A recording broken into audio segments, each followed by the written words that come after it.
La team Kemi Seba a été arrêtée. Et je vous ai mis en miniature la vidéo de Vinicius et Kemi Seba.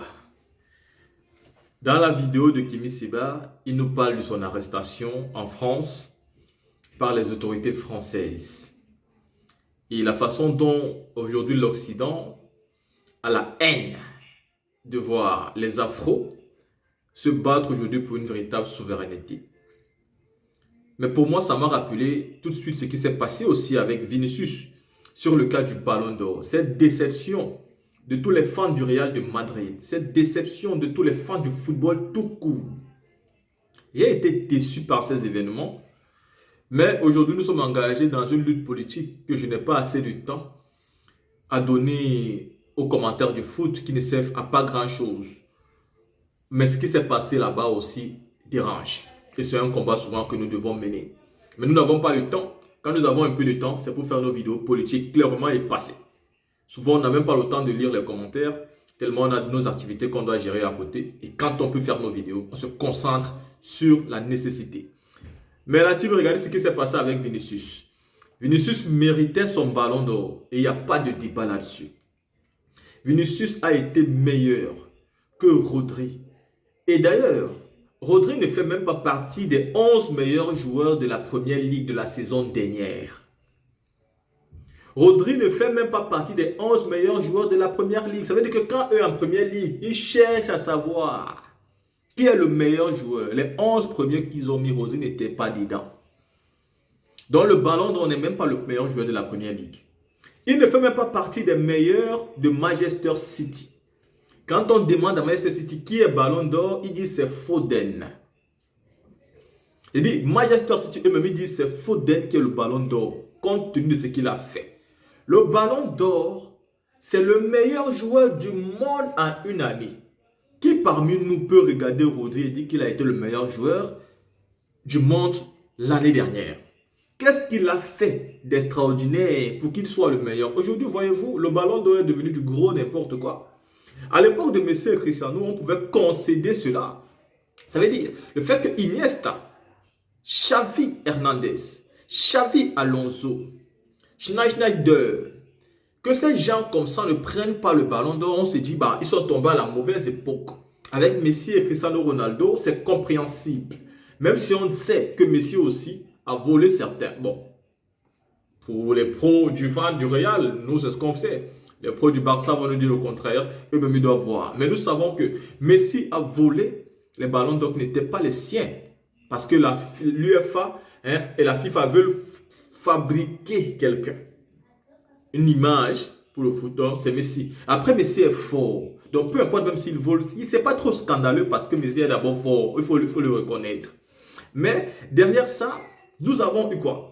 Nous avons eu ici un Rodri qui ne mérite rien, qui n'a pas prouvé. Et on ne va pas se rappeler d'une de ces images. D'ailleurs, il y a des personnes qui ont remarqué Rodri juste au jour du Ballon d'Or, qui ne connaissaient même pas que Rodri existait. Et ça, c'est la vérité. Et pourtant, vous voyez Rodri jouer tous les jours parce qu'il n'a pas impacté. Mais tout le monde connaît Vinicius. Même les enfants connaissent Vinicius. Pourquoi Vinicius ne gagne pas le Ballon d'Or? Pourtant, il a tout pour mériter cela.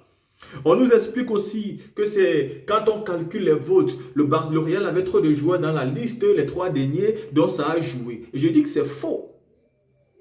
C'est faux parce que quand Messi prend le ballon d'or en 2010, mes chers amis, Messi fait partie des premiers. Xavi et Iniesta, c'est pareil. Mais ça n'a pas empêché Messi de gagner. Pourtant, Xavi et Iniesta faisaient partie des top 10. Est-ce que là-bas, les votes n'ont pas joué en défaveur de Messi? Donc, il faut arrêter à un moment donné de créer de nouveaux concepts. Ou alors de nous dire qu'aujourd'hui, pour gagner le ballon d'or, voici ce que vous devez faire. Quels sont les critères? Quels sont les critères? Je peux encore comprendre que Carvajal même gagne. S'il faut suivre la logique de France Football, donnons à Carvajal. Parce que c'est lui qui mérite le plus. Il a pris la Ligue des Champions. Il a pris la Liga. Il a pris la Copa del Rey. Il a pris l'Euro. Et il a été décisif dans chaque match du Real de Madrid qui était important. À un moment donné, soit c'est un joueur du Real qui est Dani Carvajal, soit c'est Vinicius, et soit c'est Bellingham qui est aussi arrivé en finale de l'Euro. À un moment donné, les gars, il faut qu'on nous prenne au sérieux. Donc pour nous, ça revient juste du pur racisme.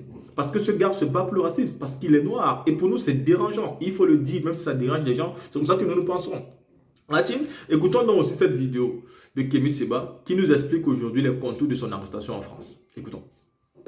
Mais c'est les réflexes négrophobes d'un système vicié, vérolé, corrompu, d'accord, qui agit dans une dynamique néocoloniale et qui voit le noir rebelle ou la noire rebelle comme du gibier. Et donc, ils nous ont arrêtés, arrestation brutale, rien de nouveau pour un homme noir au XXIe siècle. Hein, je veux dire, depuis que j'ai 15 ans, 16 ans, les brutalités policières, c'est quelque chose que l'on vit dans notre chair et qu'on a fini par, non pas banaliser, on ne geint pas, on ne pleure pas, mais c'est une réalité qu'on ne peut pas nier. Et donc, au moment où ils me jettent dans la voiture, il y a un des policiers, un des jeunes policiers, membres de la DGSI, qui me dit, alors comme ça, Monsieur Séba veut être président du Bénin. Qu'est-ce qu'il a de mieux, Monsieur Séba, que président Patrice Talon? Il est très bien, Patrice Talon. Qu'est-ce que vous pensez qu'il pourrait faire de mieux que lui? Et je lui ai dit, en quoi un membre de la DGSI se préoccupe de l'avenir politique du Bénin? Et pourquoi un membre de la DGSI va dans une démarche de défendre autant le président Patrice Talon? Est-ce l'un des vôtres pour que vous le défendiez avec autant d'ardeur et que vous inquiétiez autant de mes projets politiques pour le Bénin et pour le peuple noir dans la globalité? C'était une question qui méritait, à mon sens, de réflexion. Je lui ai posé. Après, je lui ai posé. Il a pas continué. Je pense qu'il y avait un de ses supérieurs hiérarchiques qui lui a fait un signe en disant arrête de trop parler. Mais pour moi, il en avait déjà assez dit. Ce qui, dès le départ, plantait le décor. C'est-à-dire que la logique était clairement liée à nos projets politiques au Bénin, aux objectifs qui sont les nôtres, parce qu'ils ont très bien compris qu'en réalité, notre combat est un combat internationaliste noir, géopolitique. On est dans une dynamique du monde multipolaire, donc ça, c'est une dynamique transraciale qui dépasse le cadre des identités et des peuples, d'accord, mais qui va dans le cadre, justement, d'un équilibre global face à l'unipolarité qui est en train d'asphyxier le reste de l'humanité. Mais parallèlement à cette réalité, il y a une démarche identitaire noire affirmée. Je suis un homme noir au XXIe siècle. Je me bats pour mes semblables. Je me bats pour mon peuple, que ce soit en Afrique, que ce soit dans sa diaspora. Partout où notre peuple est installé, nous sommes.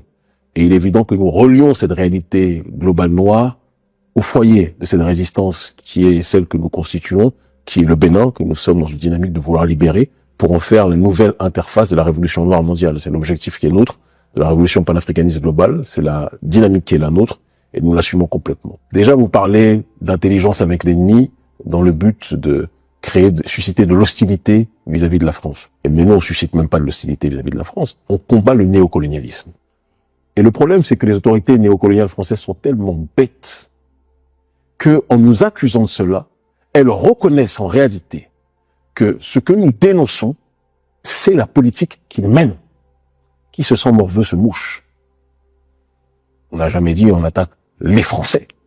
Je pense faire partie des rares voix qui aujourd'hui font systématiquement le distinguo entre l'oligarchie néolibérale, l'oligarchie néocoloniale et le prolétariat français. Justement.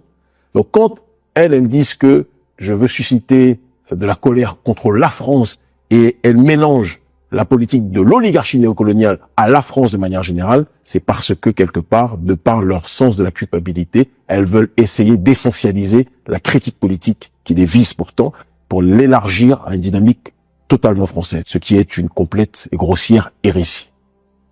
Et parallèlement à cette réalité, quand ils disent que intelligence avec l'ennemi, dans le but d'atteindre aux intérêts fondamentaux de l'État, c'est la question que je leur ai posée. J'ai dit, mais c'est quoi les intérêts fondamentaux de l'État? C'est le franc CFA? C'est les bases militaires? C'est la cooptation de nos dirigeants, comme Patrice Talon coopté par l'Élysée?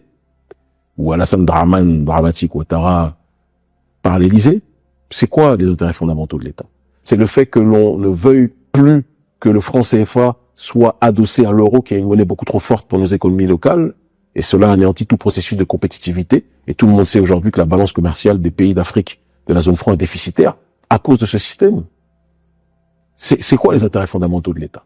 Et quand je leur posais ces questions, alors que eux m'interrogeaient, à un moment donné, un des inspecteurs de la DGSI me dit, Monsieur Séba, vous parlez beaucoup, on n'est pas dans une interview. Parce qu'ils sont habitués quand ils posent des questions, parce que les gens aient peur. Mais non, je vais avoir peur de quoi? Je suis en mission pour mes aïeux.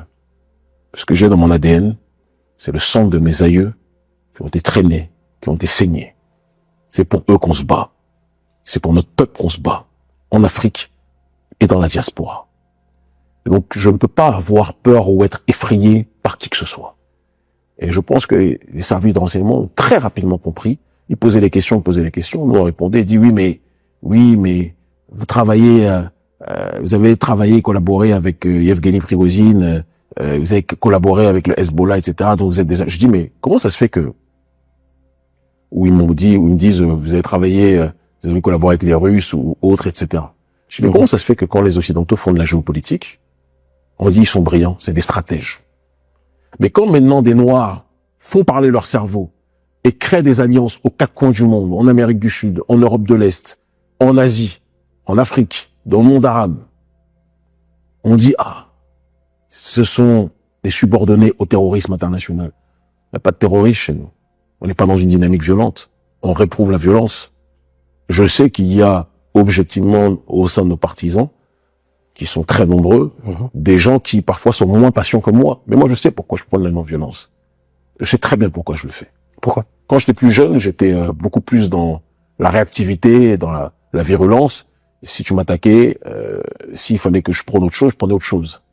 Mais en grandissant et en vieillissant, j'ai compris que la non-violence était une stratégie tellement puissante parce qu'elle discréditait celui qui effectuait des moyens disproportionnés contre toi, aux yeux du monde. Et si tu réagis par la violence vis-à-vis de l'agresseur, tu te mets sur la même table que celui qui t'agresse et on peut te faire passer pour l'agresseur alors que tu es en réalité l'agressé. Mais si quelqu'un effectue des moyens disproportionnés contre toi et que tu laisses cet individu, non pas tu te laisses faire, hein, c'est pas ce que je dis, mais que tu montres les moyens disproportionnés qu'il utilise contre toi, la réponse, la plus belle des réponses, c'est le jugement du monde. Beaucoup plus que toi, ta réaction sur la même table que ce barbare. Tu comprends? Et donc, c'est juste une dynamique stratégique. Je pense véritablement, à 42 ans aujourd'hui, que la non-violence est beaucoup plus efficiente sur un bon nombre de points. Et ça nous permet de rappeler qui sont les criminels et qui sont ceux qui ne le sont pas. C'est dans cette démarche-là que nous nous situons. Alors pour bien comprendre, on te reproche de collaborer avec l'ennemi. La question concrètement, l'ennemi c'est qui? Alors très clairement déjà, quand il pose cette question, intelligence avec l'ennemi, c'est très intéressant géopolitiquement. Il m'accuse de travailler, de le dire publiquement, avec différents pays dans le monde. Mais est-ce que le gouvernement français a dit qu'il était en guerre avec la Russie? Non.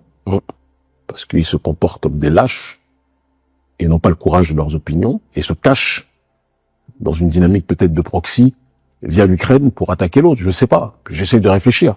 Mais officiellement, ils sont pas en guerre. Donc s'ils sont pas en guerre, pourquoi vous nous parlez de ennemis? Si la Russie était un ennemi, déclarez ouvertement que c'est un ennemi et puis vous allez régler les choses entre vous caucasiens. Je l'ai dit de manière provocatrice, mais tu m'as compris. La Turquie est-elle une nation ennemie du gouvernement français?